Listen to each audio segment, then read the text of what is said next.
ስሄድ ግን የተነገረኝ ነገር አይኑ እንደማያይ ነበር። በእናትና ልጅ መካከል የማይታይ ሂጃብ ገባ። አላህ እንጂ ማንም ሊገልጸው የማይችል ሂጃብ።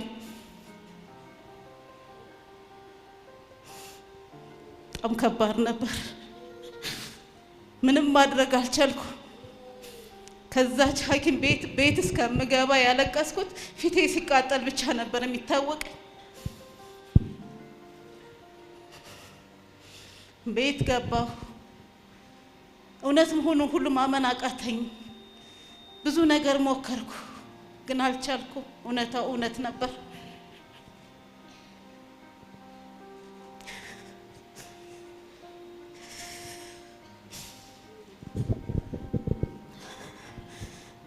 ቀናትን ይወልዳል፣ ወራትን ይወልዳል።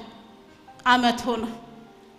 በአመቱ ወንድሜ እስኪ እንሞክረው ወደ ውጭ ብሎ ይዞኝ ወጣ። ዱባይ ላይ አለ የተባለ ስፔሻሊስት ጋር ይዞኝ ሄደ። ከኢትዮጵያ የሕክምና ማስረጃውን ወስጃለሁ።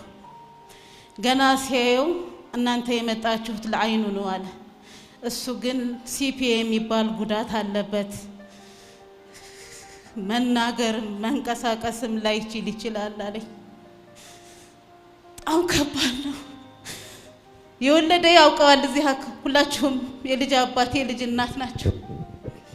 አንድ እናት ልጅሽ አይናገርም፣ ልጅሽ አያይም፣ ልጅሽ መንቀሳቀስ አይችልም ስትባል ምን እንደሆነ ህመሙ በጣም ከባድ ነው። ምን ነው አንድ ጊዜም በተነገረኝ መጀመሪያ ላይ ሲሄድ ልጅሽ እንዲህ አይነት ችግር አለበት፣ አንድ ጊዜ መርዶ በሆነ ጥሩ ነገር 3 ጊዜ ነው የተረዳሁት።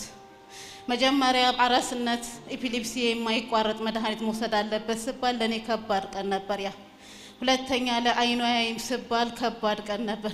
ሶስተኛ ላይ እንደዚህ አይነት ችግር አለው ስባል በጣም ነው በቃ ነገ አስጠላኝ። የማላቀው ነገ በተስፋ መጠበቅ በሐዘንም መጠበቅ ሆነ የኔ ህይወት።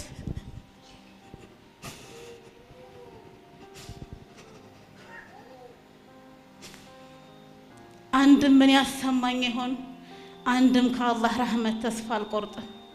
ሁሉ ጊዜም ግን እለዋለሁ ለሙሐመድ ጌታችን ላ ተቅነጡ ሚን ረህመቲላህ ብሏል። ኢንሻአላህ አንድ ቀን ይወጣል እላለሁ። ሁሌም እቺን ሳልናገር አሉልን።